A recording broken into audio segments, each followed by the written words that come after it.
Welcome to Module 9. So this assignment is a big assignment. It's all about finishes. And we're going to be covering Chapter 16, we'll be covering Chapter 17, and we'll pull some stuff from Chapter 23 as well. Chapter 23 is on menswear, but there's some techniques in it that work in women's wear and menswear. They work all over the place. So the first part of your assignment is buttons and buttonholes. So if you go to Chapter 16, page 362, in the industry we refer to the button size as a line. So for example, a button that's half an inch is a line 20. So a buttonhole that is 3/4 of an inch is a line 30. And then they have a whole bunch of other ones listed out there. So get used to hearing the term line in reference to the size of a button. So just check that out. Page 363, that bottom right graphic is actually a very good graphic to help show you button placement. And we base button placement frequently on the diameter of the button. So that's a fairly good illustration for you to look at. On page 365, figure 1, it's on the right side of the page, figure 1 is actually a very good figure for the most part. They're showing the button placement within the buttonhole. So if here's my buttonhole, when I'm sewing my button, am I sewing my button in the center? Like is the shank of the button going through the middle of the hole, or is it hitting at the top of the hole or at the bottom of the hole? That's what they're referring to here. The top, that's good. The first two buttons, basically, they show it only as the top button, but really the top two buttons, here and here, should be located at the top of the buttonhole. That shank should hit right at the top of the buttonhole. All of the ones below that should sit at the center of the buttonhole. They're showing you on figure 1 that the bottom button gets shoved all the way down to the bottom of the buttonhole. That's not good. You actually just want to leave all the rest of them in the center. So that's good.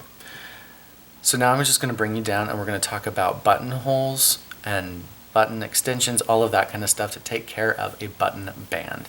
There's some stuff on Chapter 23 around page 528 that talk about button bands as well. So if you want to check that out, you certainly can, but I'm just going to bring you down and show it to you in person. Alright, so I'm going to start with just my half size bodice front piece. I'm going to trace that out. You can do this on your full piece if you would like. Sure would be nice if you guys already have all of your bodice front and everything complete. But I'm going to do it at half size so it fits in the monitor better. The other thing that I'm not going to do is I'm not going to just go crazy with the design on this. It'd be nice if you would go crazy with your design. But I'm going to stick with something fairly simple so that you can focus on the technique that I'm showing you. So this right here is center front. I'm going to extend my center front up a little and down a little bit just so I can really say that this is my center front. Now what's going to happen is when I do a button band, my button's going to be sitting right here at center front. Well, I don't want the button to be sitting on the edge of the fabric. It needs to be sitting back into the fabric a little bit. So I need to extend this edge out. The center front will always be center front, but the center front will no longer be the edge of the pattern piece. So depending on what size of button I have, depends on how far I extend it. So the general rule is whatever the diameter of the button is, that's how far you extend it from center front or from whatever edge you happen to be using. So if I'm using a 1/2 inch button, then I'm going to extend it 1/2 inch, and this is now going to be the fold line. And not a fold line as in like this bodice is going to be, mirrored along a fold line. This is a fold line where fabric's now going to turn and start heading back towards the main part of the garment. So I've added 1/2 inch. To get back to center front, I have to add another 1/2 inch. out here. But then I want to extend it that same diameter of the button again, so that if I decide to stitch it down, I have a nice stitch line 1/2 inch this other direction, and the button is nicely framed between a stitch line and the fold. If I don't want the stitching, I don't have to have it, but I do need that extra thickness of fabric so the button can sew on to something more sturdy. So I need to come back 1/2 inch and extend it another 1/2 inch beyond that. So I'm going to add a full inch beyond my fold line. And then I need to finish this edge somehow. If all I want to do is serge the darn thing and not have it be a clean finish at all, I could totally just leave it as is, serge this, and we'd be good to go. However, I like things to be finished cleanly, so I'm going to add on a 1/2 inch of seam allowance. You might notice that I'm using full measurements on this. That's totally fine. I'm just doing it so it's a little bit more visible for you. So now I need to figure out, how do I finish this all out? Let me back it up a little bit so you can see the full thing. How do I finish this all out? Well, I need to make sure I have my 1/4 inch seam allowance at my neckline.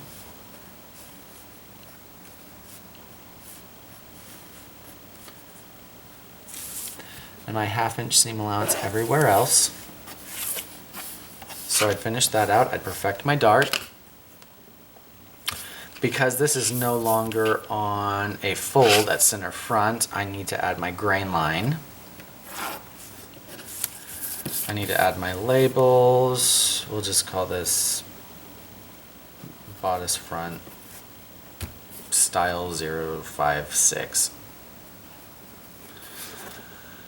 Okay, so I've figured all of that. It's a size 8, and I need 2 of these now because of the self fabric, and this is going to be pattern piece number 1. Okay, so I've got on my label, we've got all that taken care of. Now I need to finish cutting it out, and I need to figure out the shape of the edges down here and up here.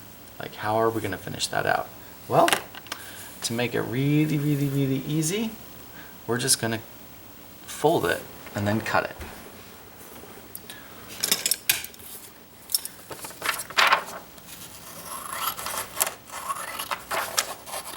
If, to make things clearer, you want to change all of these internal lines, like the center front and this fold line, if you want to change those to dotted lines, you certainly can, just so that you don't get confused. Oftentimes I change my center front to a dotted line just so I'm like, oh, that's where my center front is, but I don't want to get confused with it. So now I'm just going to fold everything as though I was going to sew it. So I just folded in my seam allowance. So now I've got a nice clean finish. And I'm going to fold on that fold line.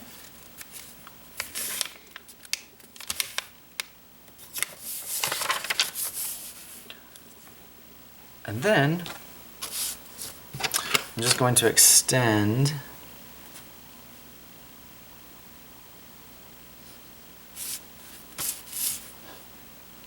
over from center front. I could sort of like have it go down a little bit if I want to, or I could have it go straight over. Doesn't particularly matter. There's not a right or a wrong way. I am going to extend it on the bottom as well. As well as finish off my seam allowance. Notice I'm extending it from the seam allowance. Extending all of those lines over.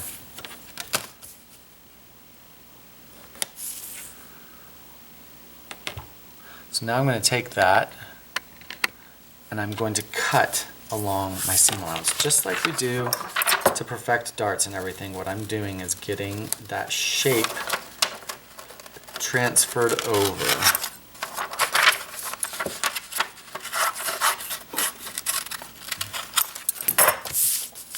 Okay, so I've cut that out, and when I open it up, you'll now notice that it's a different shape up here. And that's so when I go to sew this and it folds back and then folds back again with the fabric, it means that everything will get caught into a seam line. This top edge will get caught into a seam line. I can spend the time to extend over seam allowances and all of that. I can change the center front to be a little bit of a dotted line.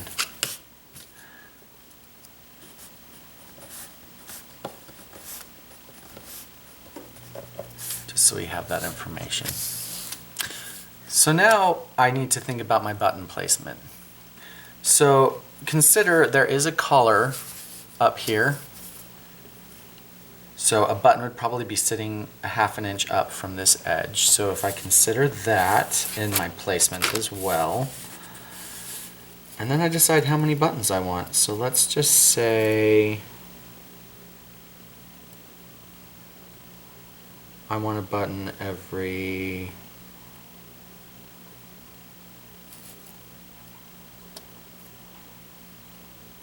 inch and a half. Yeah. You don't want to get too close to the bottom down here. I'm just gonna, is there a correct amount of buttons? Not necessarily. Though, one rule that you want to think about specifically for women is trying to have a button hit as close to the level of the bust point or the apex of the bust as possible. That will ensure that you don't have any gaping or gapping occur right there at the bust. But once I've decided where I want my buttons to go, there's my buttons. Just marked them with a little X. Just like that. In the book we talked about this top one needs to be sitting at the top edge of the buttonhole. So now I'm going to draw in my buttonhole. So if this is where I want the center of my button to be, so that shank, then what I'm going to do is I'm going to extend the buttonhole above that by 1/8 inch and then drop it down that the rest of the dimension that the buttonhole needs to be. So it's going to look like that. So this is where the buttonhole is, 1/8 inch above the button shank to the full length of the buttonhole, which is going to be 1/2 inch if you're using a 1/2 inch button. Or, and that's going to sit 1/8 inch down, that shank is going to. For the rest of the shirt, I'm going to center the shank on the buttonhole like that. And this is happening at the center front, so this is occurring on that dotted line.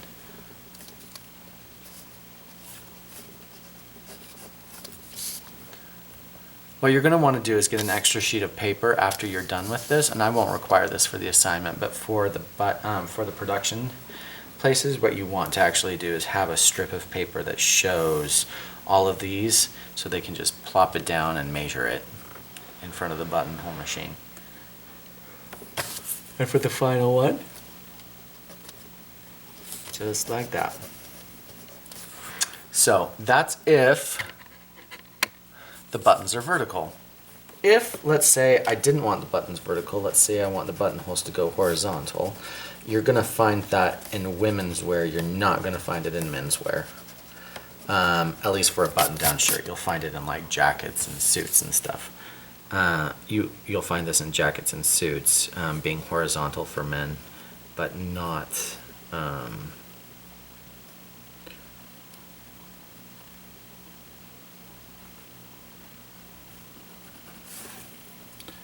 in like dress shirts or anything like that. Women's, you might find it horizontal in dress shirts. So that's how it works. If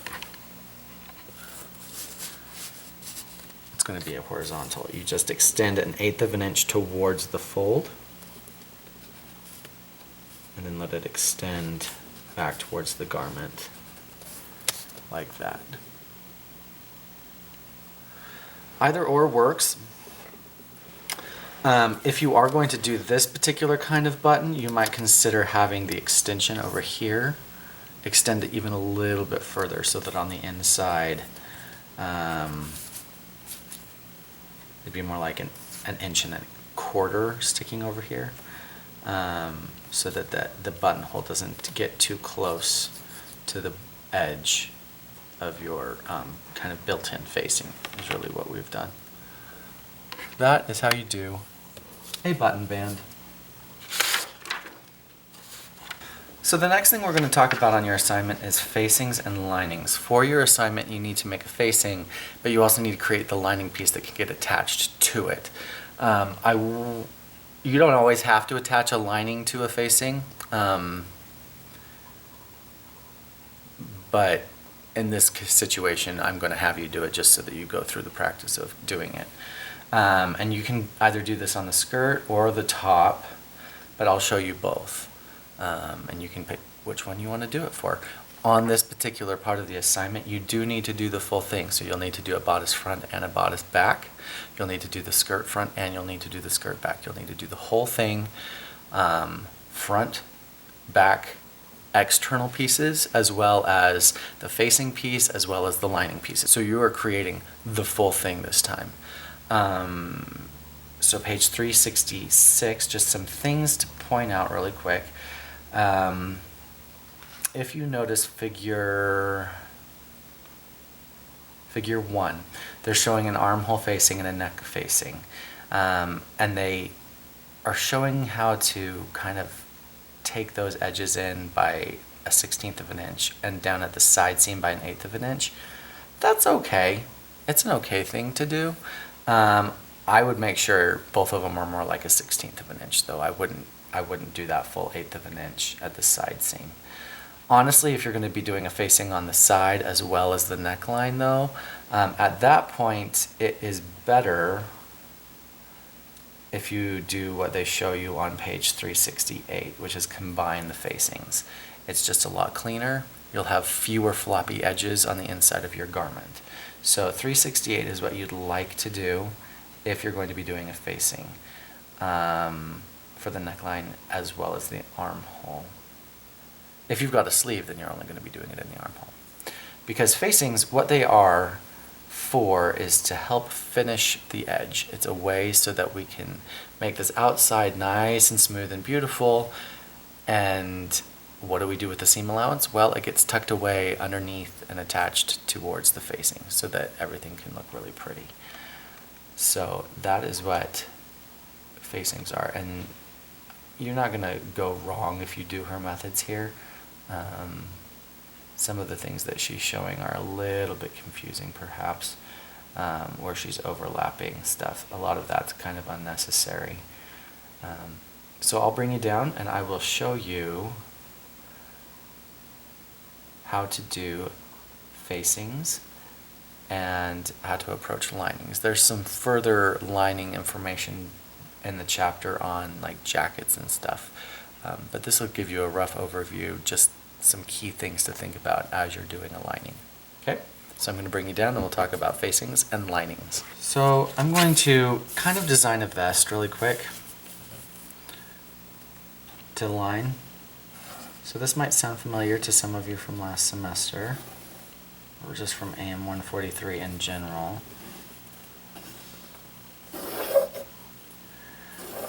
But what we're going to do is I'm going to convert this top, this bodice front, into a vest pattern.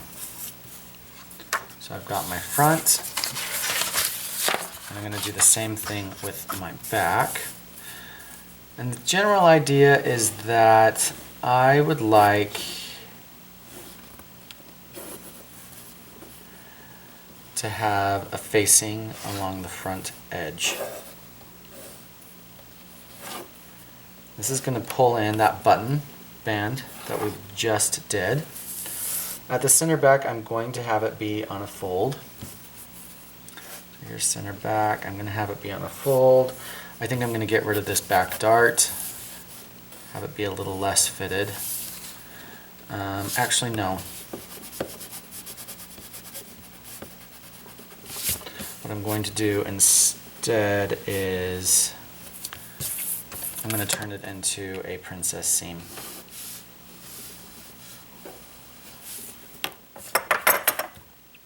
So I'll cut those apart and have it be a princess seam. But before I do that, I would like to use this pattern to help develop out my facing. So I'm going to make a 2-inch facing for this.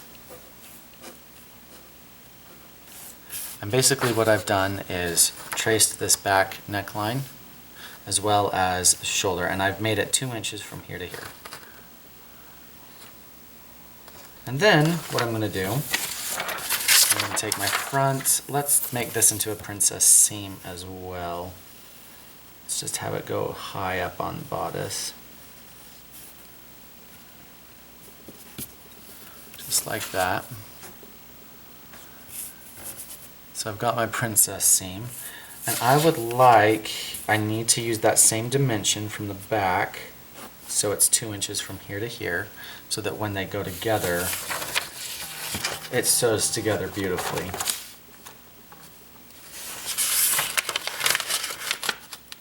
Just like that.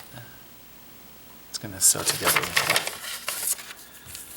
And then I'm going to take that 2 inches all the way down center front, but honestly I think I want to scoop out the neckline a little bit further. I'll have it scoop down to a little bit of a V. It's going to be a high V.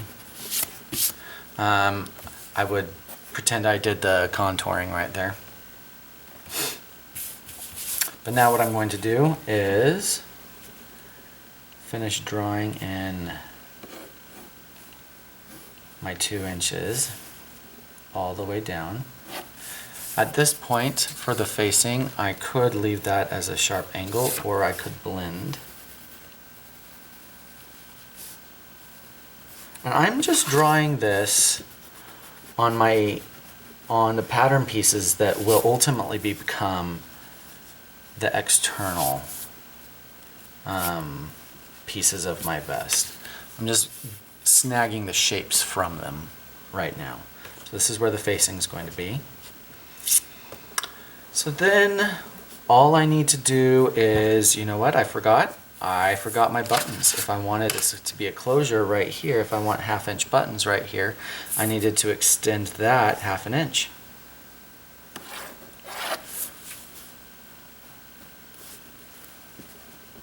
So this is for a vest that has 1/2 inch buttons. So I just extended the front. This line is now my center front line, and I'm just going to turn it into a dotted line so that I can keep track of it.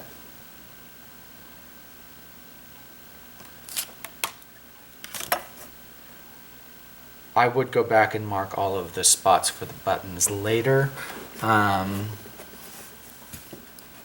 Make sure you're keeping your patterns clean. I've got all of the information I need now to take care of the facing as well as get the start of my lining. So what I'm going to do is I'm going to take a separate piece of paper and I am going to transfer this shape here to another piece of paper.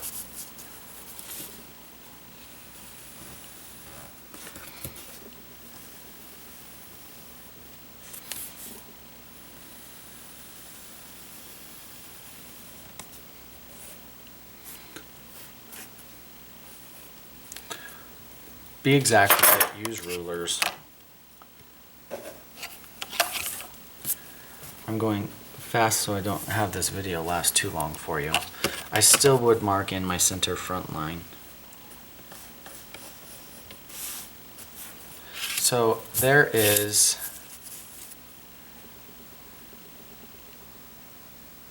the front facing.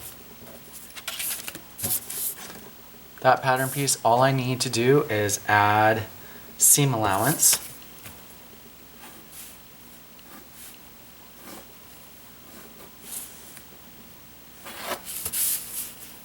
And this pattern piece is done. That is all that it takes to make a facing piece. Now, if I wasn't going to be adding a lining, I would be completely finished with the bodice front. I could come in here and erase this line, and this would be good. I would just cut it apart at the princess seam and we're good to go. But I do need the lining. And I don't want the lining to have the princess seam. I want the lining to also just have a dart. No. Yeah. So now I'm going to transfer this section here over to another piece, and that will be the lining.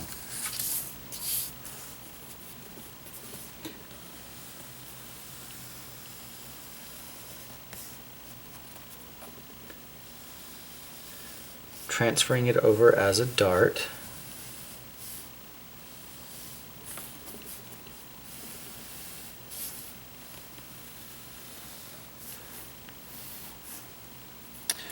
I would snag your grain line from center front at this point if I were you as well, so you don't have to figure it out later.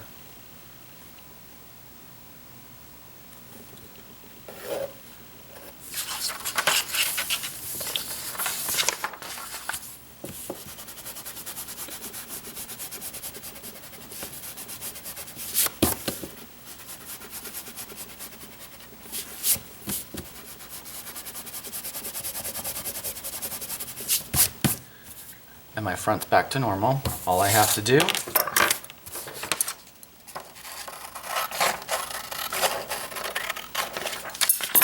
let me add some notches first before I cut that apart all the way.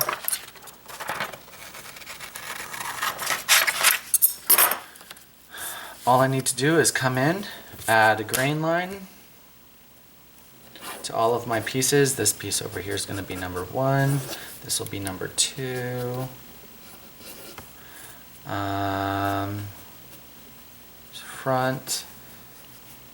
Front side, add seam allowances all the way around everything. And these 2 pieces are done. I'd end up finishing out my label, all of it. So when you guys are doing your linings and your facings and all of that, you need to finish out these pieces too. You need to see what they're going to connect to. So here is my lining piece, and here's my facing piece. My facing piece I can cut out because it is completely finished.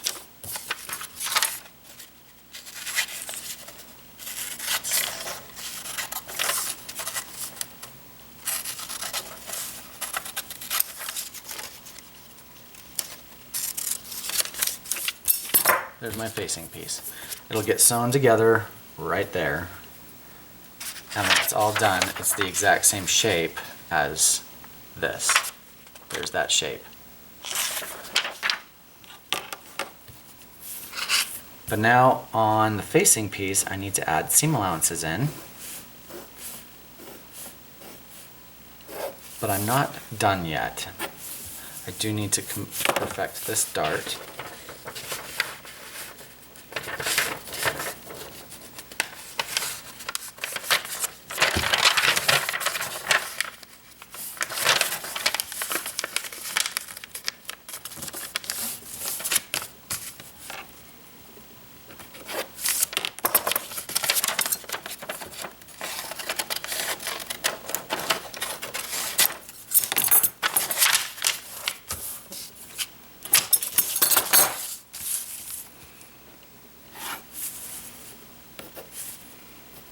I'm going really fast. Make sure that you guys take your time making sure all of your seam allowances are beautiful. Okay.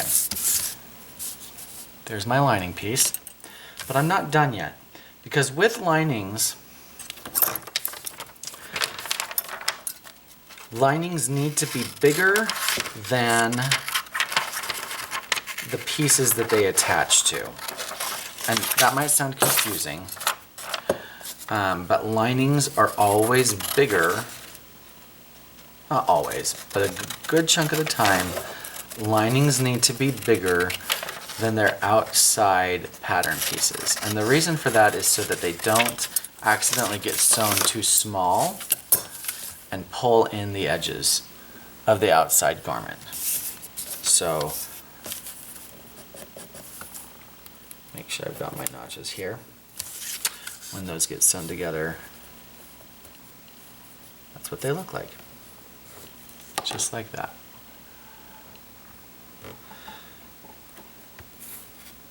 So before I have adjusted everything, it's going to fit exactly the same as everything else. So now what I need to do is increase the length of the side seam, and I need to increase the width right here at the side as well. And all I'm going to do to accomplish that, let me grab my X-Acto blade.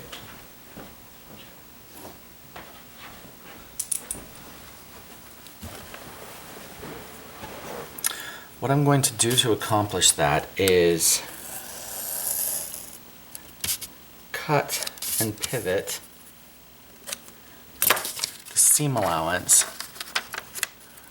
So I've just cut off the seam allowance, but I've only hinged it at the top of the bottom.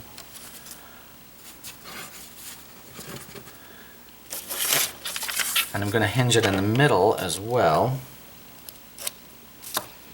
And I am going to let it expand by 1/8 of an inch.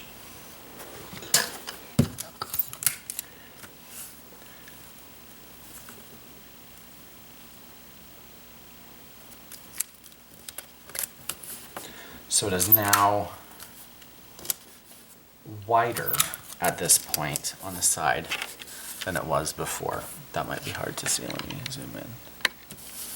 It's now wider. So here is where the side seam was. Here's where the side seam is now.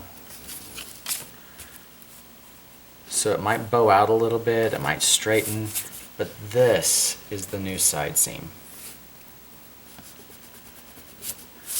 And that allows for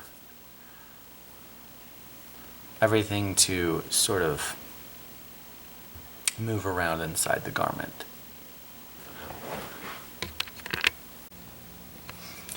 So once I've extended the side seam like that, I can also extend the length as well. And I'm just going to do that by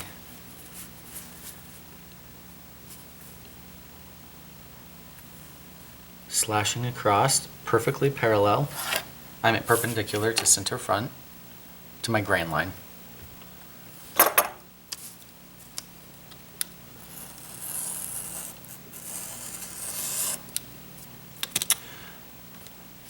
And this will increase the length. However, I still need it to sew onto my facing piece. So what I need to make sure I do is, instead of cutting all the way through,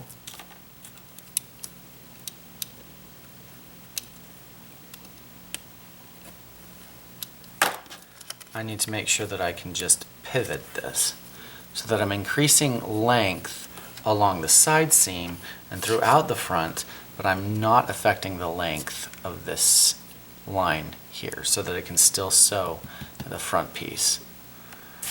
Then I just need to add paper in there.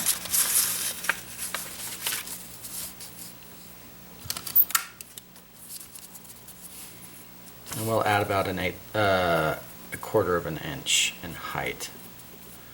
Actually measure it. I'm just eyeballing it here, but actually measure it because it needs to be exactly the same.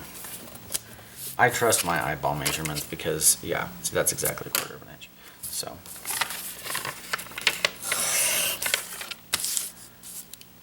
once that's happened, you'll blend all of your lines through.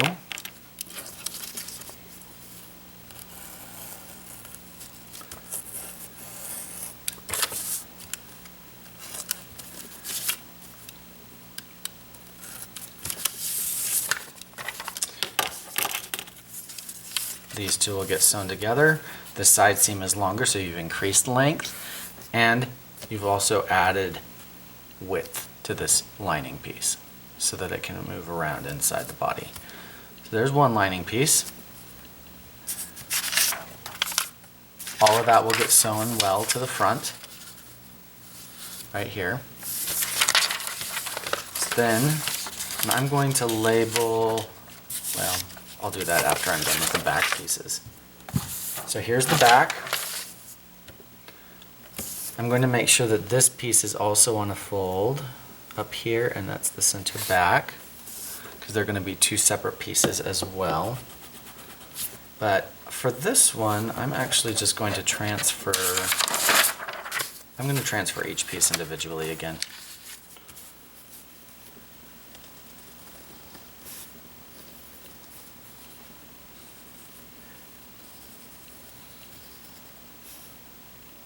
So there is the back facing. This was the center back.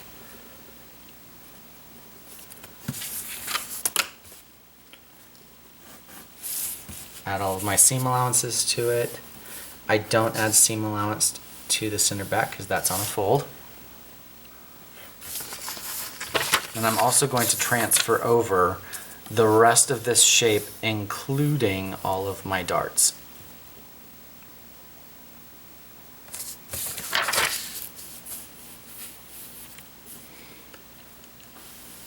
I've got the center back.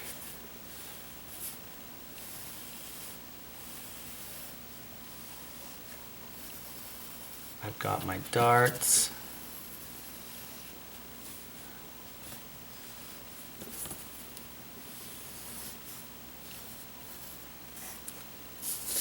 Notice I did not transfer this section here because that's already been transferred over to here. I don't need it. This is the facing, this is the facing. This is the lining, this is the lining. So then all of this can go back and turn into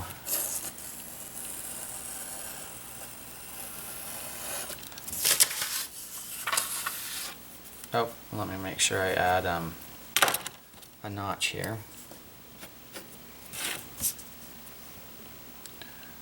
Now it's a princess seam on the back of this vest. So I'd come in and I would add all of my seam allowances all the way around the entire piece. Around this piece up to center back because that's on a fold. Do my labels. So on the front, this was number 1, this was number 2.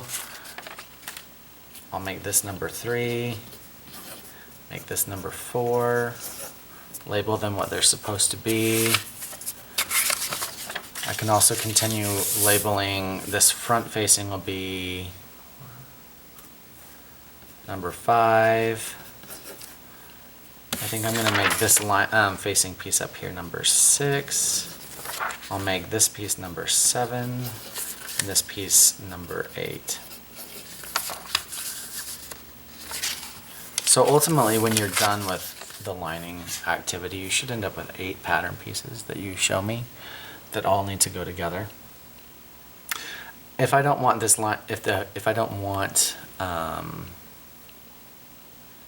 could have this turn actually into a princess seam. That would be kind of weird right there, that piece.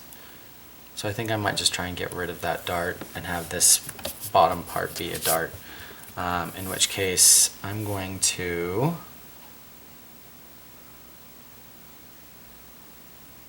ease it.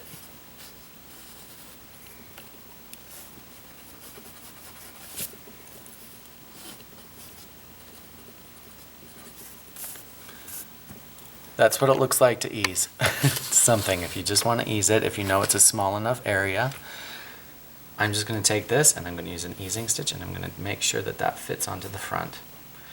Or the other option, if you don't want to have to worry about that, is it was a 1/2 inch dart. I'm going to take 1/2 inch off here. I mean, not a 1/2 inch, 1/4 off there, and 1/4 off here to get rid of the dart. I'm just extending it out to the edges. Just like that. And then add seam allowance everywhere. Perfect this dart. This is on a fold back here. Oop. Fold back here, so that's center back. But then I also have to increase the length as well as increase the width. Let me back that out, sorry. But I also need to increase the length and the width. So basically what I did to this front lining piece, I have to do to the back lining piece. So I'm going to first cut this out. Remember, your seam allowances darn well better not look like this, because mine are messy because I'm going fast so that this video doesn't last forever. I'm going to cut along the seam allowance.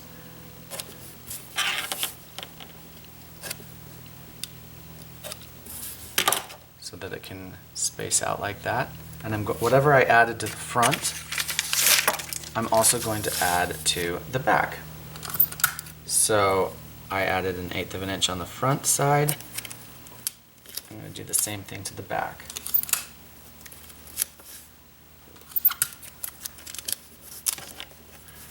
So here is the new side seam. I'm going to X out the old side seam, just like that.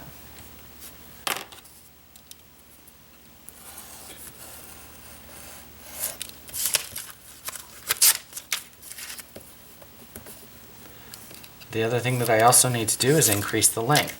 On the front, I needed to make sure that this edge, on the front I needed to make sure that this edge here did not change length, so I ended up pivoting it and spreading. On the back I don't have to worry about that because it's getting sewn to itself along.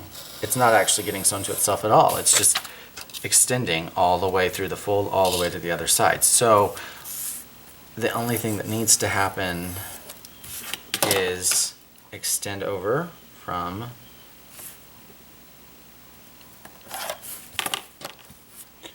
center back, slice it, and add on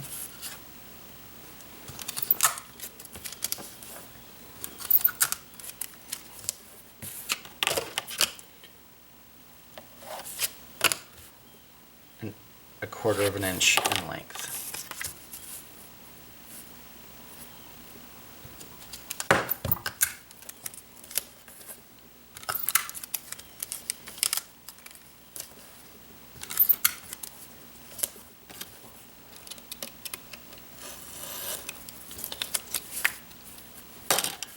Blend my side seams.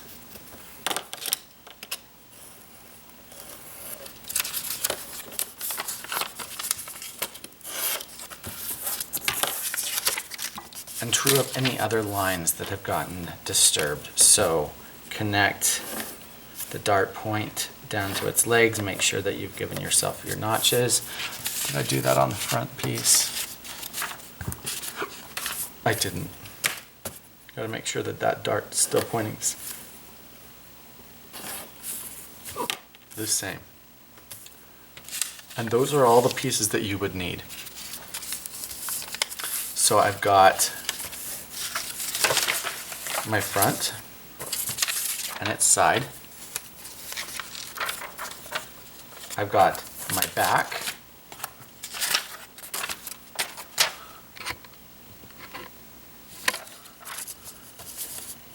Center back, side, back, front, front side, all of those pieces with beautiful seam allowances, all of the labels, all of the notches, everything, lining them all up. And then on the inside of the garment, I now have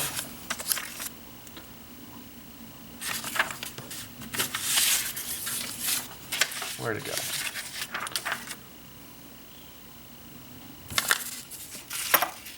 Here it is.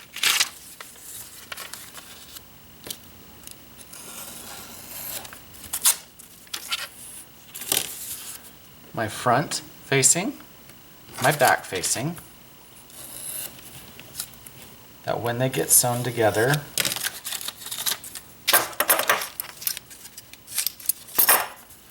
they go like that. And then the back piece, the back lining, front lining, and they all fit together like that. That's how you do facings, as well as a lining.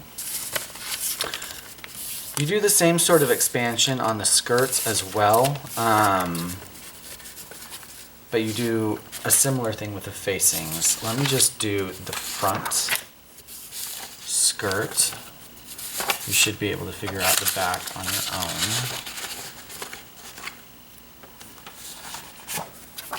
Here's the front skirt. Oh, the back skirt. Oh, no, but it is this. That's the front skirt.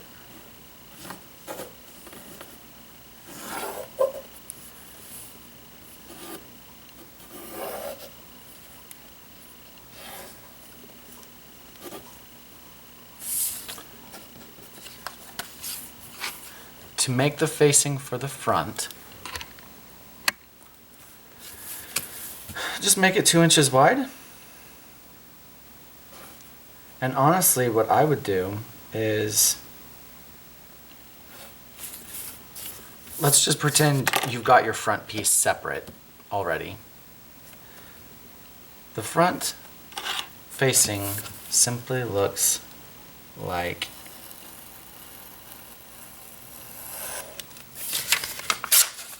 this.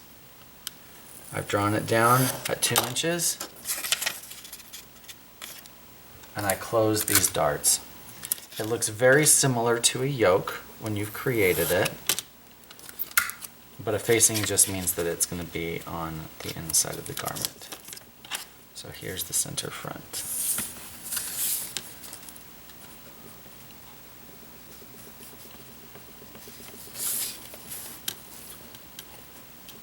There's the facing piece. Right here, I would probably just say serge. I wouldn't even add a seam allowance there. I would just say serge. These two parts right here that are left over from the dart are adding width. So measure them, whatever they happen to be. Take that off the side seam and just blend it in. Like that. And then, if you wanted to make the skirt into a lining, all you would need to do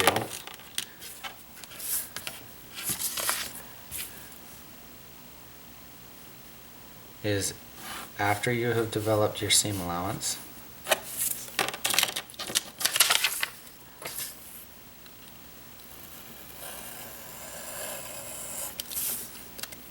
you'll cut it off like that so that it hinges, and simply add on 1/8 of an inch. Tape it all down, add your seam allowances up above. That's all you have to do in order for the skirt to have a lining. Skirts linings are not connected on the bottom hem, otherwise they might pull up the bottom of the hem. So it's going to hang loose anyways. So the only thing that we would do differently on the bottom is we'd shorten it a little bit.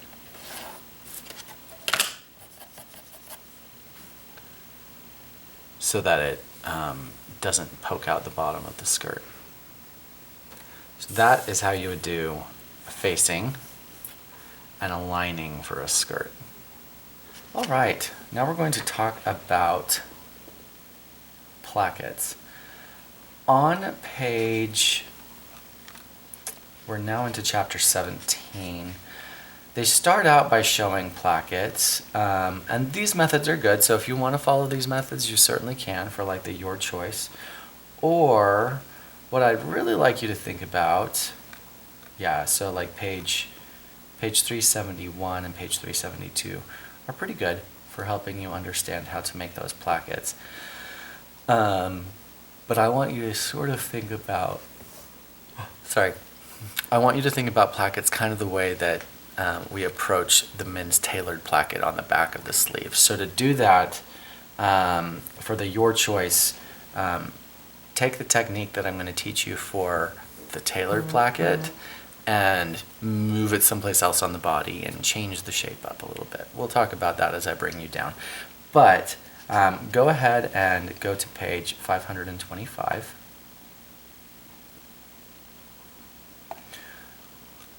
And on page 525, you're going to notice some, there's going to be a cuff sitting there, and they're showing a hand.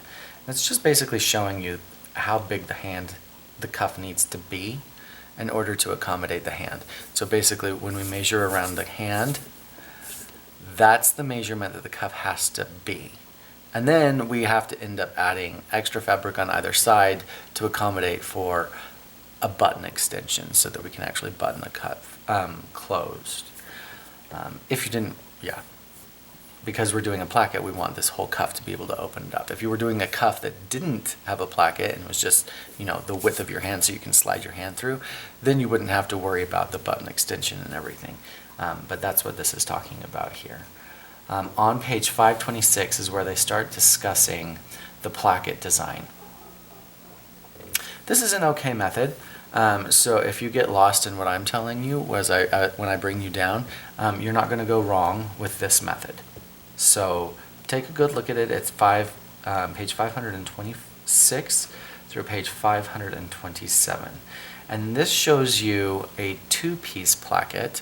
I will show you a one-piece placket, and then I'll show you how to convert that one-piece placket into a two-piece placket. Personally, I like starting out with a one-piece and then converting it over because it helps me think about the placket as a whole, and then breaking it apart later. So, but these two pages are pretty good. So I'm going to bring you down and we'll talk about plackets. So I have my sleeve. The cuff, the placket hits at the back side of the arm. So when we're looking at the sleeve here, this is the front of your bicep. This is where your elbow is, right here. That means this up here at the top of the cap of the sleeve, that is your shoulder. As it comes down, this point right here on the sleeve is right here on the top of your sleeve. So if I go a quarter of the sleeve towards the back here, going a quarter here, this right here, this spot, it's a quarter of the way, is this spot right here. So if the sleeve is blousy enough, we'd be adding in pleats here.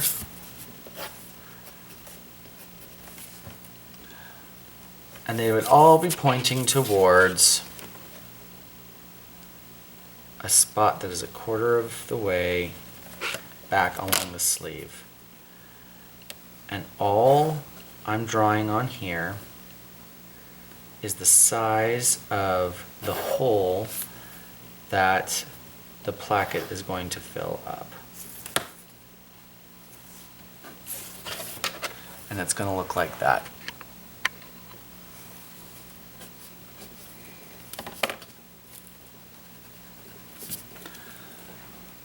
There's the placket on the back of the sleeve. These are pleats. I'm not going to spend my time making them pretty because we're focused on the placket right now. But this is the shape of the hole of the placket. It's just a big big rectangle. It's a 1/2 inch wide, so I've got 1/4 inch seam allowance here, 1/4 inch seam allowance here. And however tall you want that placket to be able to open. 4 or 5 inches is a good amount. I made this one about 4 inches.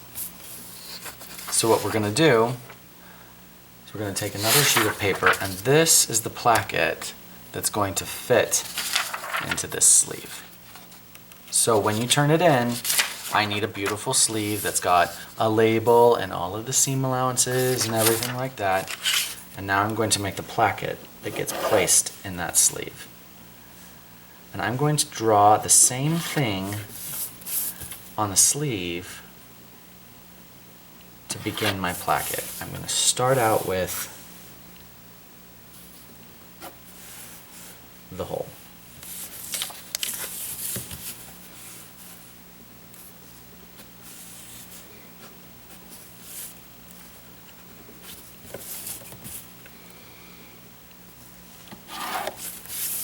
Okay, so here is the bottom of the shirt, like this. I don't know if you'll be able to see it through the camera, but it's sitting like this. Okay?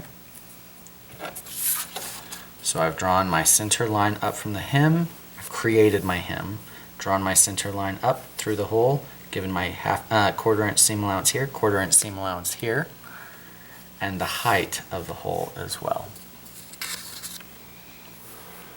Now with a placket, if I want my placket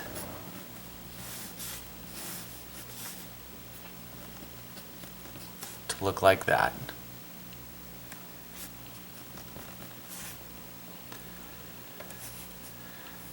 this is going to be the front of the sleeve, that direction. And that's the part that's going to sort of come over the top and lay on top. So that's this portion here that has the button showing up on top of it. Maybe I'll get a shirt really quick and I'll show you.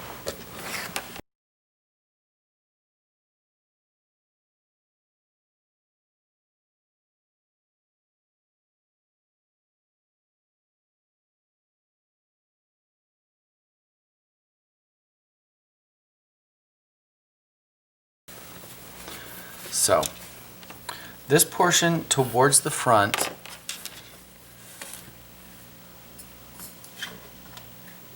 hopefully you can see that well.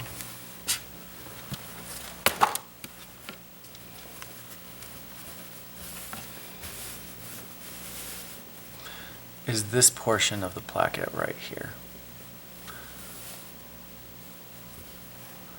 So we have to figure out how far, there's the hole. One side of the hole begins right here. The other side of the hole ends right here on the inside. I don't know if that's extremely visible. The other side ends right there. So if you're curious about what I'm talking about, go grab your own shirt. So towards the front, I have to figure out how much farther this needs to extend over here before it comes back. I want it to go over an inch. So I'm just going to draw a nice line at an inch. And then,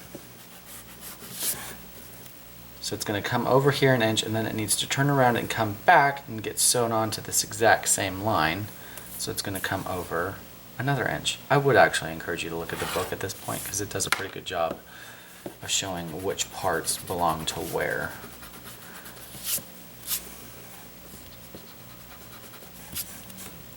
And then I need to add the seam allowance for the other side of this. So I've got seam allowance here.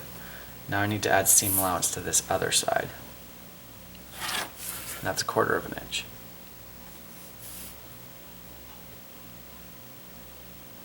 On the other side, I just want it to come over and fill in the hole. So that from here over and back, from here over to the far side is 1/2 inch.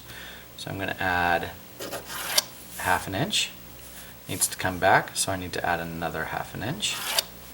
And then I need to add my seam allowance.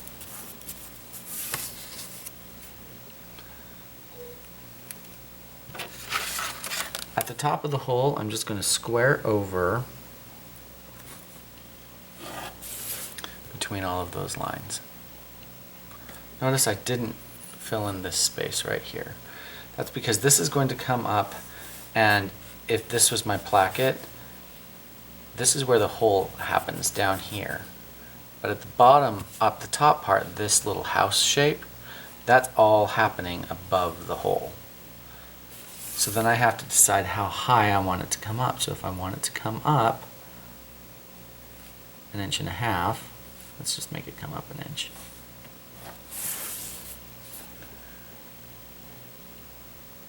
If I want to, I can actually create the shape up here of whatever this is going to be. If I want this to be a square, then this can be a square.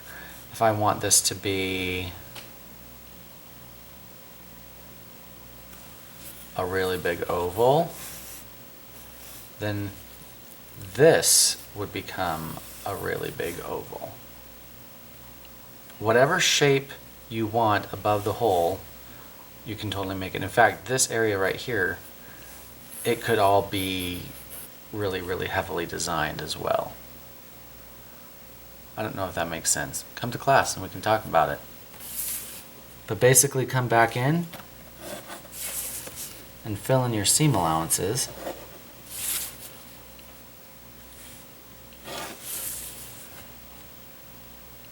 And that's the shape of a placket. Make sure you add your 1/2 inch seam allowance down at the bottom. All the rest of those seam allowances are going to be 1/4 of an inch, except for the bottom.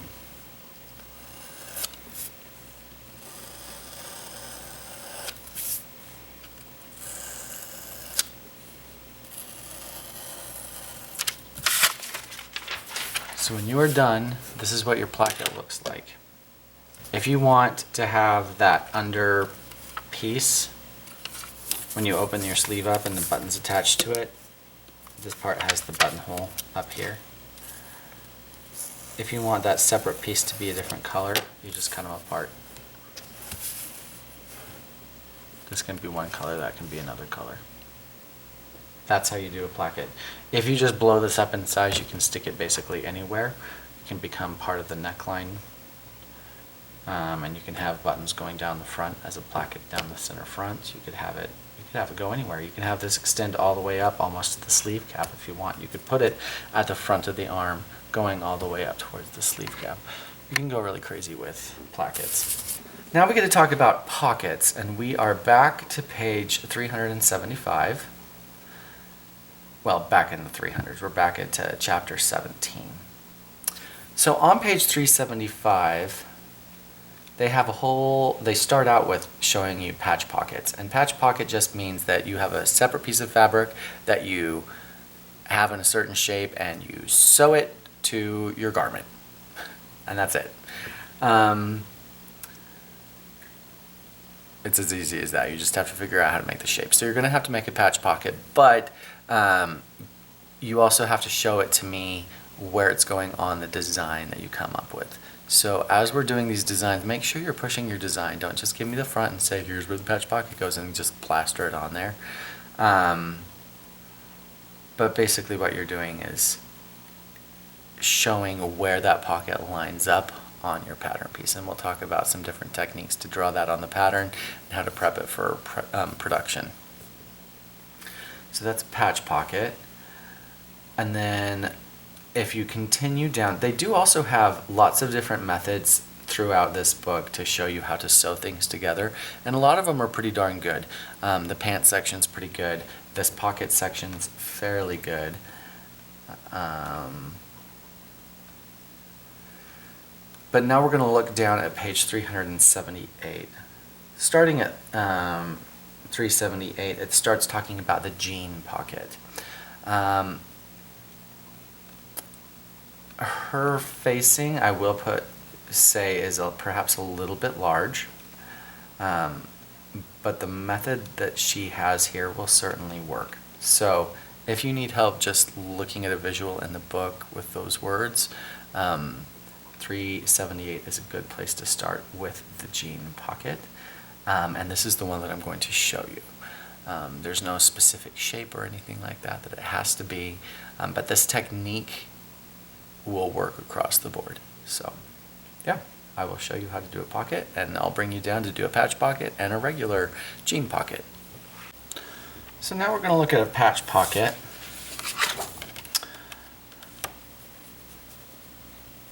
If I have my skirt here and I just want a patch pocket, here's center front. Let's just say I want a pocket about here for some reason.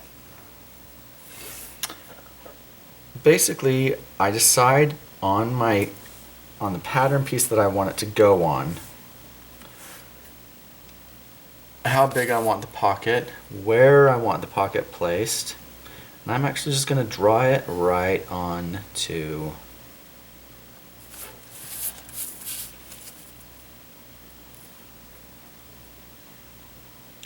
the garment where I want it. Let's say I want it to be pointed to.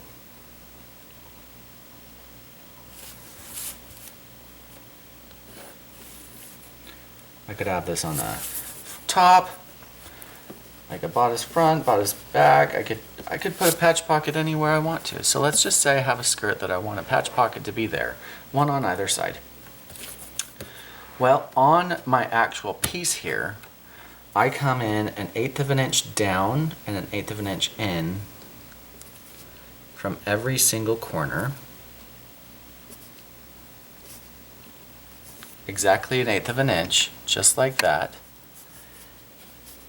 And I indicate some little marks. Those are drill marks. Those are what are going to show up in production to show where the pattern piece is going to show up on your garment.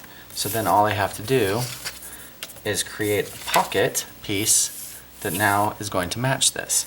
So I'm going to measure this and then transfer it over to a new piece of paper.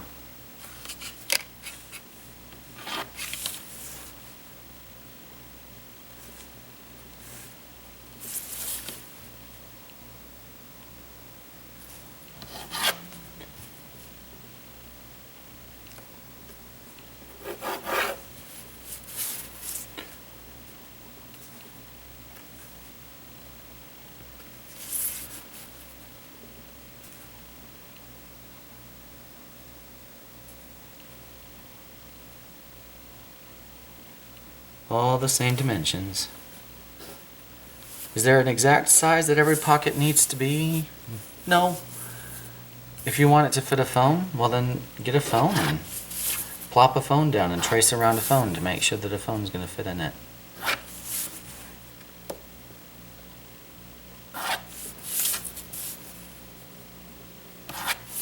So, here's the original shape of the pocket. Okay? What I've done is I've given myself seam allowance everywhere. But at the top, if I want the pocket as it's sitting here on the skirt, if I want to look at that pocket and say, ooh, look, there's this lovely stitch line across there, and I want that to be the part that's holding, finishing it, then whatever dimension it is from the top of the pocket down to that stitch line, I'm going to add that to the top of my pattern piece because that's going to get folded underneath. And then I'm also going to give it a seam allowance so that when this is all cut out,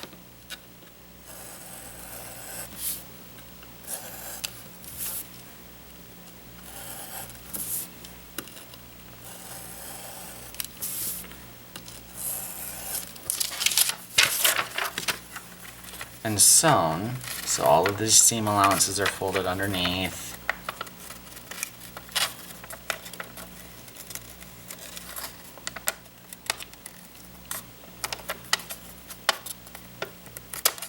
So I've folded all my seam allowances underneath, like that, and then it's folded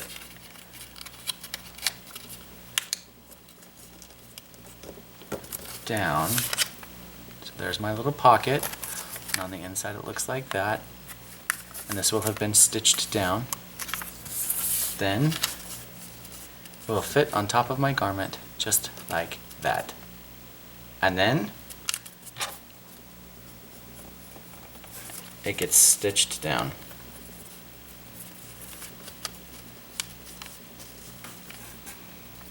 Like that. That's how you do a patch pocket. The biggest thing is figure out the shape that you want, figure out where you want it, and just make sure that the little drill marks are in place to say here's where it goes, and that's how you do a patch pocket. Alright, now I'm going to show you how to do a jean pocket. So I'm using my skirt bottom and I've already altered it in a way that I've gotten rid of my darts. So please don't ask me how I got rid of them. I want you to come up with a design that includes this kind of a pocket. So here's the center front. It's on the fold, and I just want to have a pocket that is shaped like that. So you can stick your hand in the pocket just like that. So what I now need to decide is all of the pieces that I need to make this pocket happen. So first things first, I'm going to draw in how I want the pocket bag. So I think I want the pocket bag to look something like this. And I'm going to develop this pocket bag on a fold. So I'm just drawing on to my main piece all of the pieces that I'm going to need ultimately for this to get finished. The other thing is, if this is where the hand opening is, I would also like it if there was a facing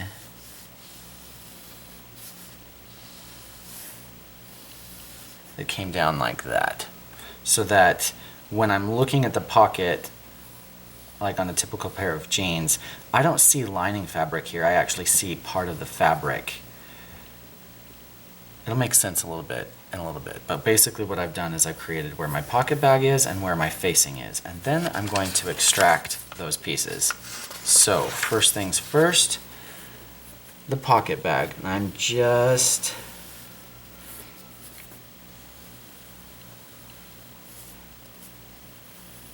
tracing out my seam allowance as well as my seam lines. I am not tracing the facing piece on this. Well, actually I am. Getting all of that information right here.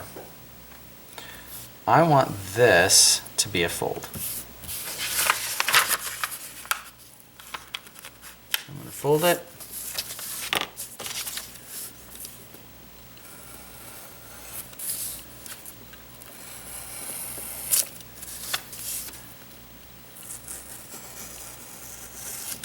I'm going to cut it out.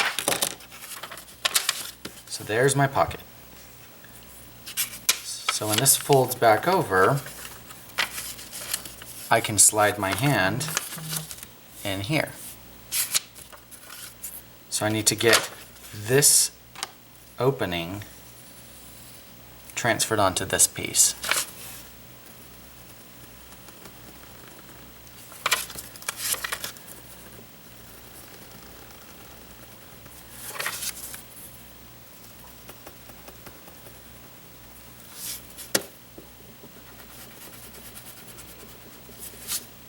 So I've transferred it over to this other side. And I'm going to add seam allowance to it.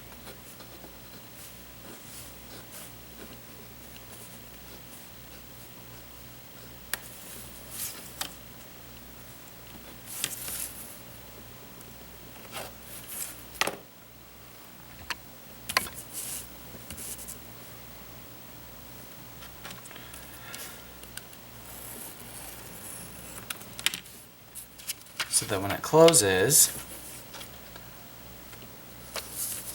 there's the pocket.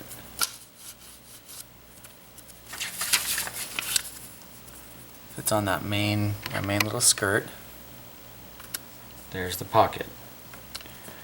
Now this is obviously sitting on the outside and I want it to be on the inside. And I want this part to be visible. So I need to add seam allowance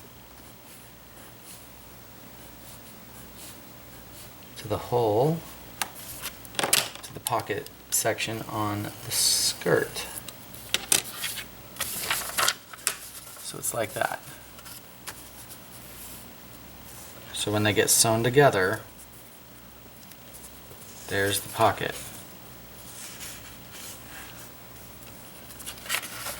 There's the pocket in there.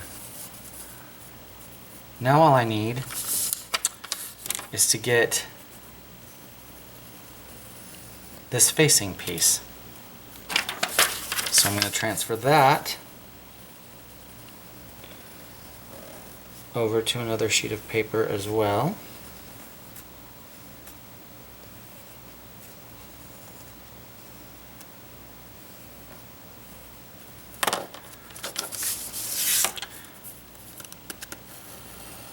And I'll probably just serge this edge.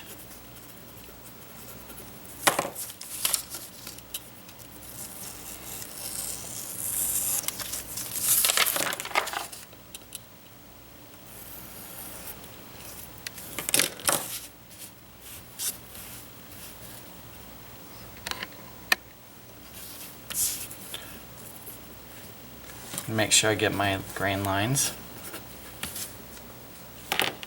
This piece, oops, my grain line. This piece will get sewn on to that piece, like that.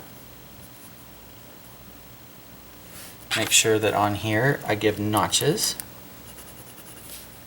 for where it's going to line up, a notch where this is going to fold,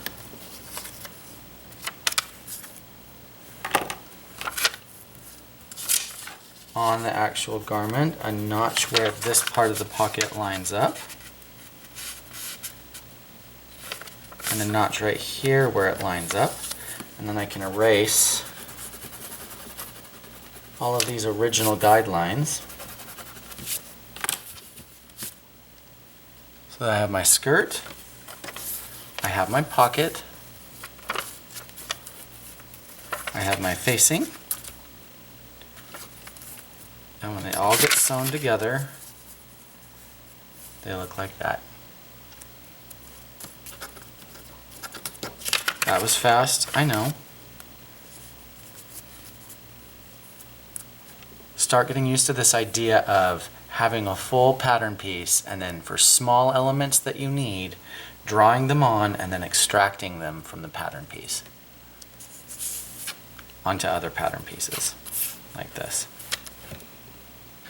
All right, now we're going to talk about seam allowance changes. So in the past, we basically throw 1/2 inch at everything, except for the neckline, which we're like 1/4 inch at the neckline, 1/2 inch on the shoulders, 1/2 inch in the arm, 1/2 inch everywhere. We just, when in doubt, throw 1/2 inch at it, and you should probably be fine with your seam allowance. But there are a couple moments where we do things different. One of them is with binding, and I'll show you binding a little bit later in this module. But the other time that we have to change seam allowances are when we're working with like lapped zippers, or when we're working with something like a flat felled seam. So I'll just use those two as an example, and then you pick one of them to show that you understand what's going on. So yeah, I'll bring you down and we'll talk about some seam allowance differences, and while I'm in the middle of showing you that, I'll probably talk about some other times when you might use a different seam allowance. But basically, seam allowance differences, in the past, I've always been like, your seam allowance is an afterthought. And it is true that it kind of is an afterthought. However, just because it's an afterthought doesn't mean that it's not a full thought. You have to spend a lot of time thinking about it. It happens after the construction of the pattern, but it is a crucial point that you have to consider for the construction of the garment. So spend time thinking about your seam allowances, and then spend time making sure that your seam allowances are perfect, so that the sewing goes together right on. All right, so let's talk about seam allowance differences.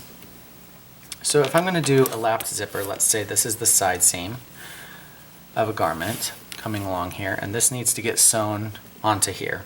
And I'm trying to figure out what to do with this seam allowance on this side and what to do with this seam allowance over here. Then if I'm going to be doing a lapped zipper, first thing I need to know is how long the zipper is going to be. So let's just say that it's a 3-inch zipper. I'm going to make sure that I come in here and make a notch. If I was doing a centered zipper, that's all I would need to do, and then I could just do 1/2 inch seam allowances on both sides and I'd be good to go. But this isn't a centered zipper, this is a lapped zipper.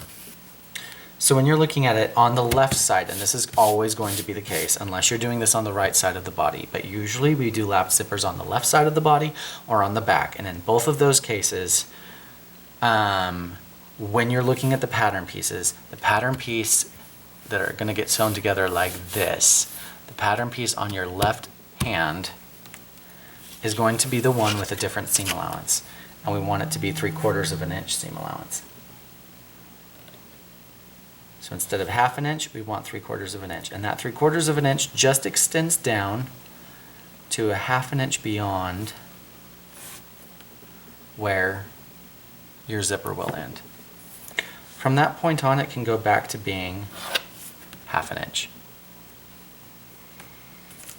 And then you can just blend those together however you want. It doesn't have to be at perfectly 45. It could be, you could just sort of blend them like that. It doesn't really matter, but it does need to extend beyond here. But make sure that that notch is clear.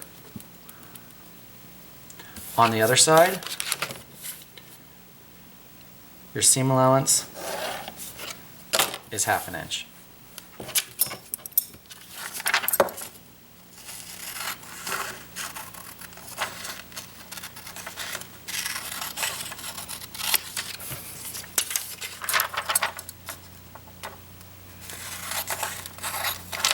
So that when these both get sewn together, you go, oh my goodness, how are those going to sew together? Well, they sew together just fine when you're putting together a lapped zipper. But when you lay them on top of it, each other with their seam lines matched up, one part of the seam allowance should be sticking out farther than the other. Okay? That is for a lapped zipper. And in fact, the other option that you have is a flat fell. And on a flat felled seam, one side's going to be 1/2 inch or more. Let's pretend this is no longer the zipper that we're looking at. We're looking at a side seam, and we're trying to decide how to do a flat fell zipper. You just need to decide which direction you want the fabric to fell down. So which side you want to see. If this is the back of the skirt and this is the front of the skirt, if I want the back of the skirt to have 2 lines of stitching that are visible like this, going like that down the garment, then it means that the back needs to have a longer seam allowance. If you want that double line of stitching on the front,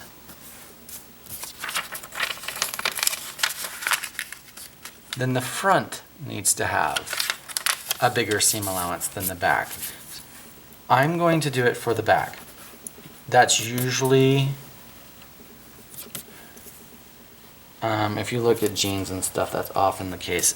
What you'll see is that the double stitching goes towards the back. Well, I guess it depends. My inseam has it going the other direction. But basically, one you choose to be 1/2 inch or more, and the one that has less, you make it 1/4 inch.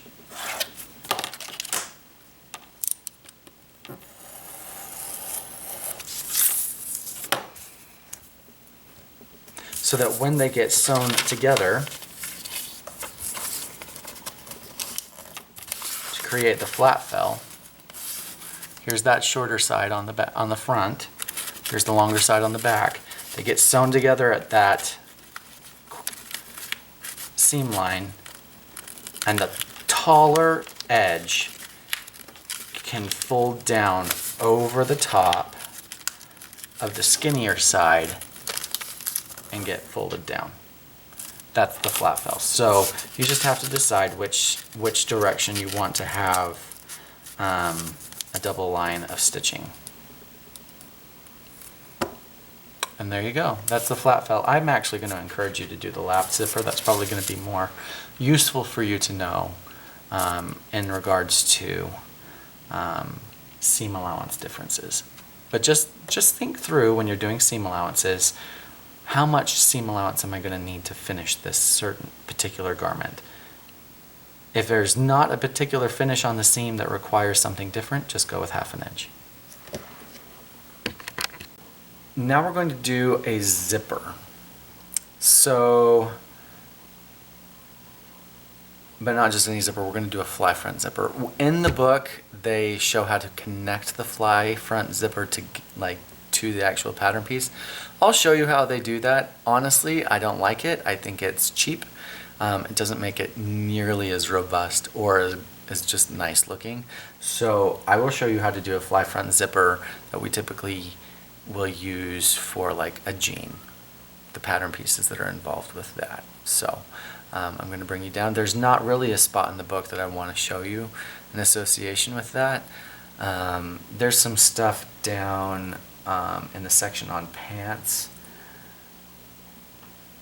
that you can look at as far as construction is concerned, which are pretty good, but as far as the actual construction of the pattern pieces, I don't like how they do it in the book. It feels cheap, so we'll do it a little bit different. But I'll bring you down and we're going to talk about a fly front zipper. Alright, let's talk about fly front zippers. Now, a fly front zipper can happen really anywhere. It can happen on pants, it can happen on skirts. So, just because I'm doing a fly front zipper doesn't mean we already have to know how to do pants. So, if this is the front that I have, let's just use this one that I already have a little pocket detail for. So let's say I would like to have a fly front zipper right there. Well, this dimension from here to the stitching is kind of dependent on styling. Honestly, 1 inch to 1.25 inches is good. And then how far apart the stitching is, if you've got 2 rows of stitching, that's really up to you. If you just want a single row of stitching, that works as well. So this shape is entirely up to you. This dimension needs to be, pretty parallel. But what happens down here, it could come over and be square, it could be triangle over, you can have some design happen in this section right here. Then all you have to do is figure out what pattern pieces I need. In the book, what they do is they have the front and then they just extend over a little flange like that and have this be a fold right here. I don't like that, and in most of your pants that you look at, that's not what you'll find. So what we need actually is to create a facing piece that's a separate piece that is this shape. So go ahead and just take measurements. So this is, I've got mine, and I know how wide it is from here to here, and then I need to make sure I add seam allowance to catch all of the stitching. So I've got the width and then my seam allowance for the stitching, and your seam allowance could be 1/4 inch, could be 1/2 inch. It's kind of up to you.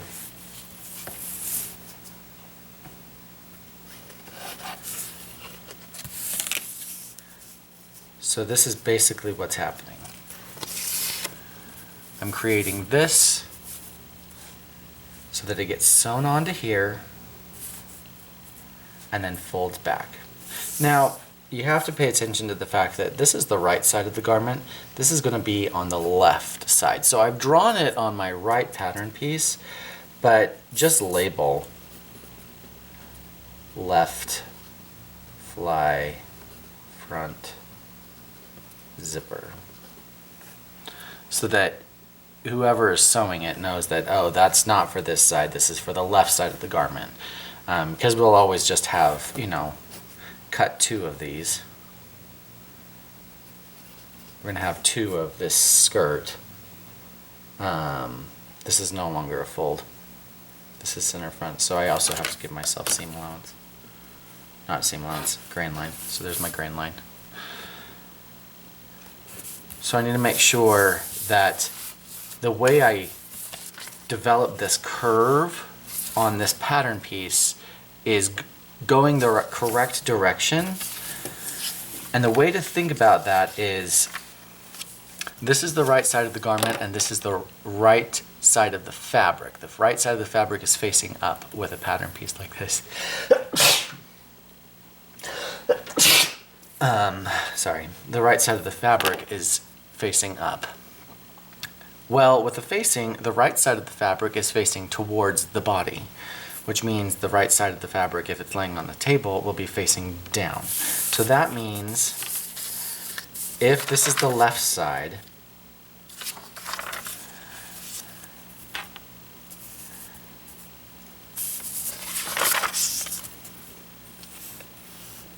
if the skirt's on the left side and it's going to be this shape, that means this shape needs to be here, like this, but it needs to be facing down. So if the right side is facing down,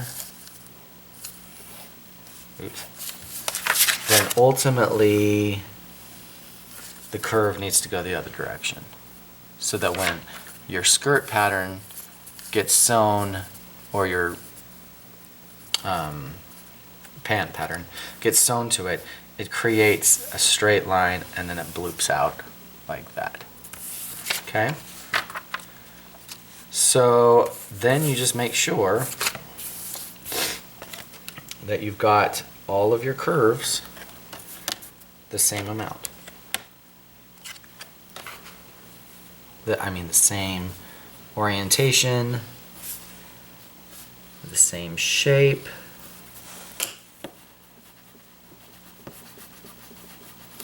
Use curves to make sure that they're perfectly the same shape. But this is what one piece will look like. This is the fly facing.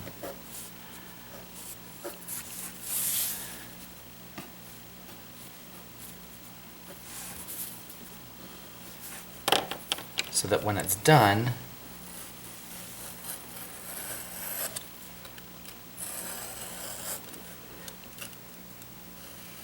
you will have a piece that looks like that.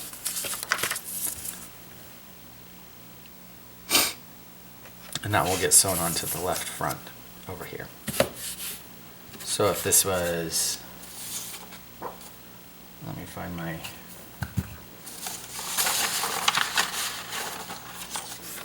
so if this is the skirt over here, the left front, this gets sewn on like that before it gets sewn all together.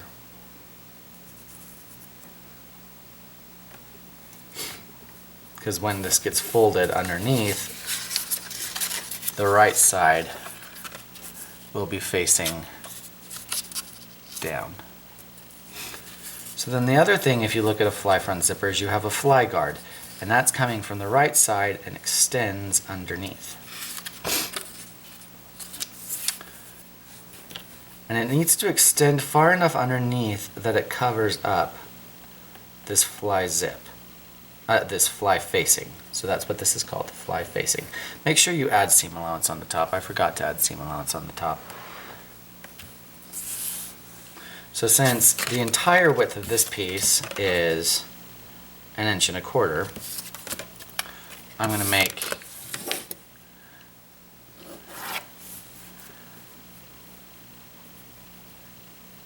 my other piece at least 1.25 inches so that it covers it up on the inside.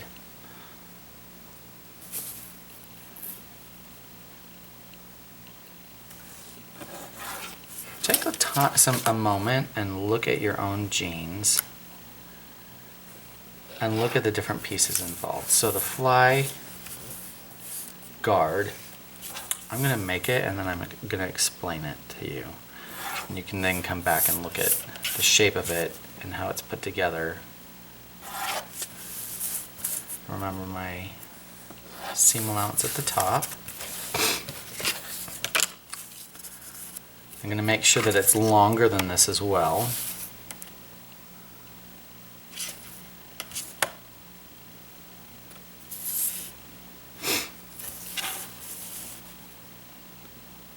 And this can either be square or it can angle down.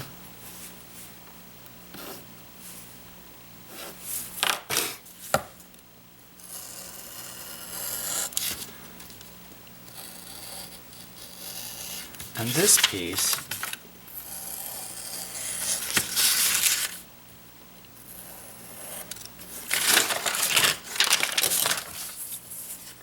gets folded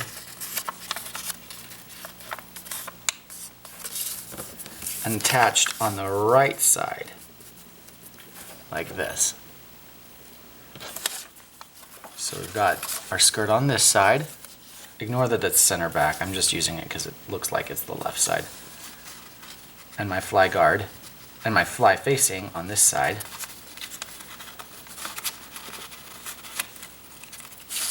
Like that. And it comes over and gets sewn on to the other side so that when you open up your zipper, you see a fly guard right here. And the fly facing over here. And if you looked at the inside of your garment, all you would see is the fly guard covering up any of the zipper teeth that happen to be there, and then if you were to fold it back, you would be able to see the fly facing. So basically what I did was I took the fly front facing and I made it a little bit bigger, just like that, and put it on a fold. And those two pieces are all that is needed to create a fly front zipper. The length that is involved with this initially when you're making decisions about this is based on your zipper length. So if you want, in this case, at the half size, it's like a 2.5 inch zipper. At full size, that'd be a 5-inch zipper. So I would take the zipper, figure out where the bottom of the zipper is, and then I would make sure that all of these stitch lines avoid the bottom metal bits of the zipper. So basically just build all of these lines around where the zipper is going to sit on the inside. That is a fly front zipper. I mentioned when we were talking about seam allowances that I would talk about bindings at a different time, and I want you to think about bindings as their own opportunity here. So I am going to have you do a binding as well. I want the full front, full back, whatever style you're going to do. I want to see the full thing. But with bindings, basically what happens is we don't add seam allowance because the binding finishes the edge. Bindings only happen on if you're going to use a binding to finish the raw edge of the fabric. That raw edge of the fabric is exactly where you want the final design line to be. So the binding just gets placed directly on that. So it's kind of nice actually to be able to just say, oh, I don't need seam allowance there right now because the binding is going to get bound. So now we're going to talk about bindings. And with bindings, this is really just to show you how to go about thinking through this finish. With a binding, I mentioned earlier, you don't need a seam allowance. So here I've got this bodice. And let's just say I want to bind the armhole. I could have done a facing for everything else, for the neckline, or there's a collar that's going to be built into this because this is the one that has the buttons down the front. So now let's just bind the armhole. And all I need to do is just make sure I have a nice clean edge.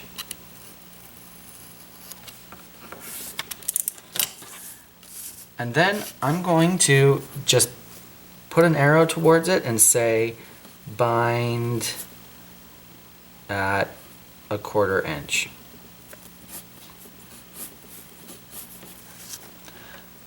That's it. That's all of the notation that you need. However, you do need to know the length. So I've already measured from here to here, and it's 3 3/4 of an inch on my half size. I would have also gone in and included the measurements for the back. So 3 3/4 of an inch plus my back measurement, which is 7 3/4 of an inch. Well, both of them together is 7 3/4 of an inch. So what I would end up doing is on my cutter's must, I would write under a notions section on the cutter's must, I would write bias binding. Well, bias tape. And then I would give a measurement. To get a 1/4 of an inch bias bind, I have to imagine if this is my binding, I've got a 1/4 of an inch coming out, a 1/4 of an inch coming back, wrapping around the edge, a 1/4 of an inch coming in, and a 1/4 of an inch coming into the inside of it, so that it just sort of sandwiches it, but I've got seam allowances that are sucking into the inside. So this, for a 1/4 inch bind, I need 1 inch bias tape. So under the notions section on my cutter's must, I would say 1 inch bias tape, and then I would indicate how much of it I need. So I know that I need at least 7 3/4 of an inch, because of, if I am going to be binding this entire armhole, that's 7 3/4 of an inch.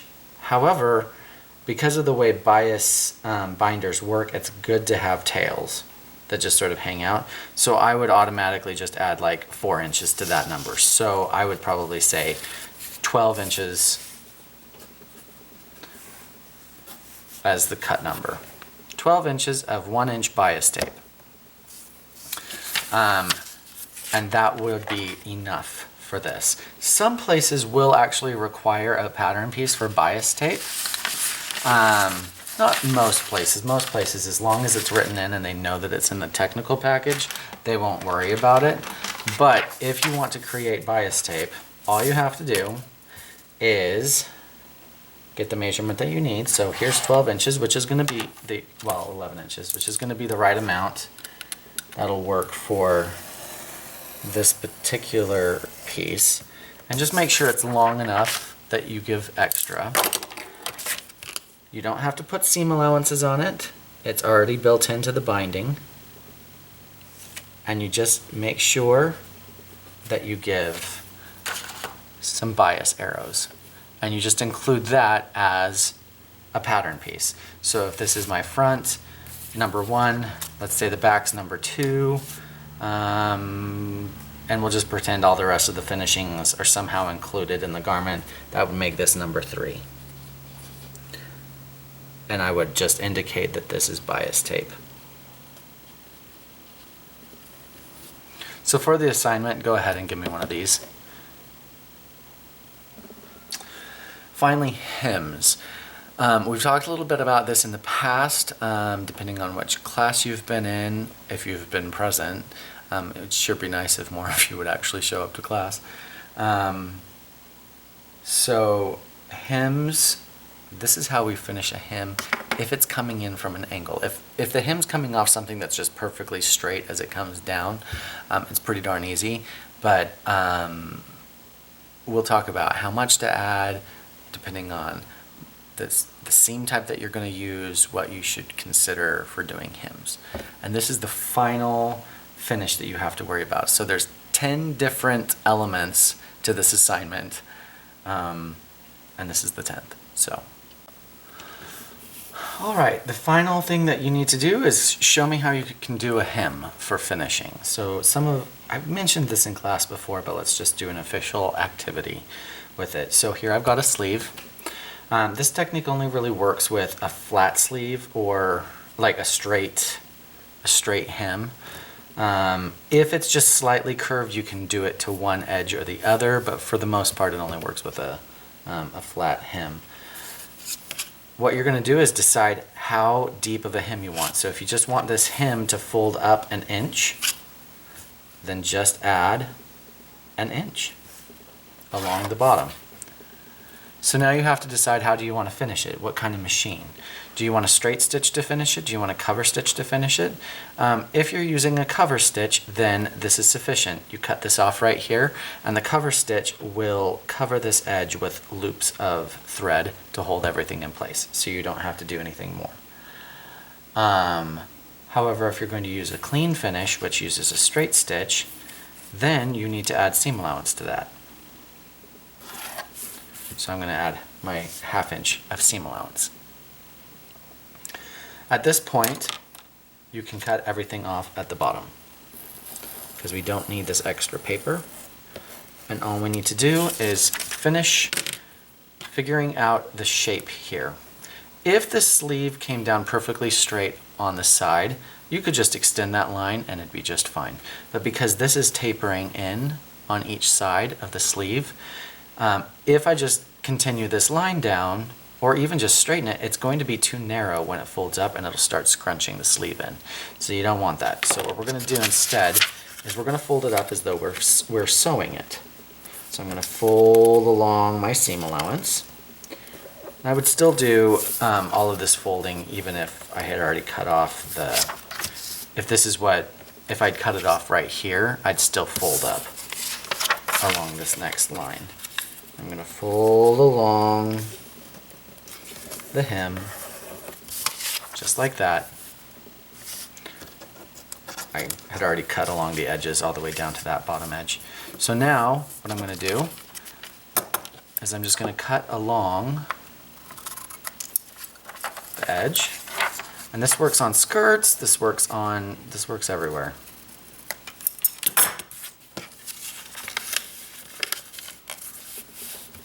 And what that does is it provides the angle that it needs so that when this all gets sewn together, it's going to be perfect. And that is how you fold up a hem.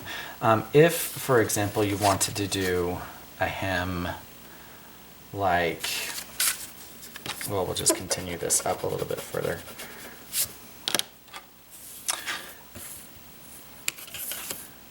Let's just make this, let's say we wanted to actually taper in to here instead. And we wanted a cuff on the bottom of this.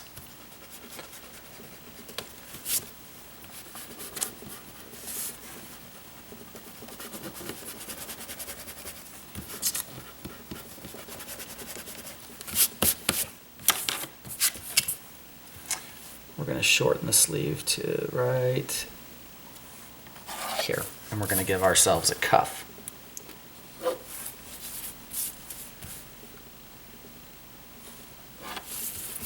Okay.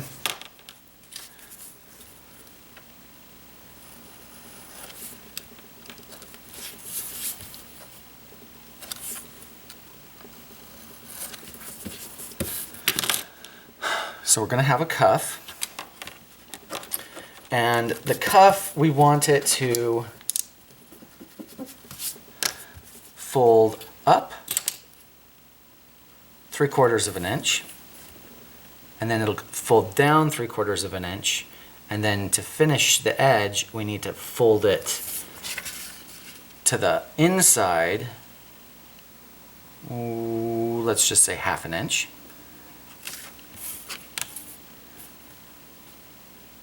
So it's going to fold up to the outside of the garment, 3/4 of an inch, down to the hem again, to the inside by 1/2 inch, or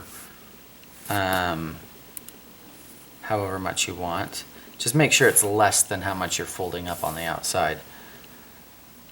And then give yourself seam allowance. And then we get to do a whole bunch of folding. So fold it as though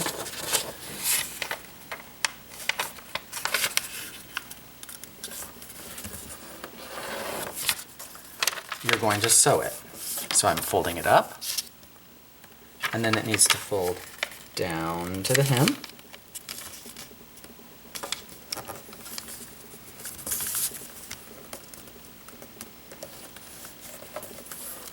Like that. And then it needs to fold to the inside of the sleeve, like that. So see, there's the little cuff. That will always stick out a little bit. And then also make sure you get your seam allowance folded in as well for a nice clean finish. Once all of those are in place, then you cut along your seam allowance on your cut line, and when you open that up, you'll end up with the perfect shape. So that's how you could do a cuff hem as well, and that'll work with pants as well. There you go. I'll just bring you up really quick. That is everything for this assignment. It's 10 patterns in total. Obviously, they're not all crazy things. I mean, like the hems, like that's not very much. So just make sure everything's labeled appropriately so I know what I'm looking at. Make sure all pattern pieces are present. Start with like the lining piece. I need to see the whole pattern. I need to see the lining pieces, I need to see the facing pieces, I need to see the outside pieces, how you've decided to form that. On the button band, one pattern is sufficient, like all you're adding is the buttons here. Like, so that's sufficient. If you decide you want to do that on the skirt, add buttons to the center front or the center back on the skirt, that's totally fine too. If you, just let me look really quick at the assignment, make sure I pull in everything that needs to be said. On the plackets, your choice, so you've got one buttonhole. Sorry, there's a fly that keeps attacking me. I just need a fly swatter. On the buttonholes, you just need that one piece. On the facings and linings, that's all you need. Plackets, you've got their sleeve placket to do, as well as a your choice, and that your choice can be right here. Look through some of the examples in the book right here. Yeah. On the pockets, you do need to do a patch pocket, and you need to do like a side pocket, like the one that I showed you. I'm not going to require you to do like the skirt back or anything for the side pocket. On a seam allowances, you just need to show me like a lapped zipper or a flat fell or a French, one of those. French doesn't actually change anything, so don't do it French, but like a lapped zipper or a flat fell where you actually have to do a seam allowance change, do show me that. Zippers, I do need the fly front zipper, just those two pattern pieces to show that you know what ones are required for a fly front zipper bindings. If I'm okay if you do something like this where you've got the button band on one part and the binding on another part, just to show that you've thought through the binding piece. But if you do give me this as your button band, make sure that you include your bias piece as well, or some notation saying, hey, this is a notion and it's out of the self fabric, and it's, give me some way to indicate that you know what you're talking about when you're talking about a bias binding. And then one hem, so there should be 10 total. Have a great week. Hopefully that's not overwhelming. It shouldn't be. It should be totally doable. Come to class if you have any questions. Hopefully you watch this before you get to class time so that you can actually use class time for working. So talk to you later.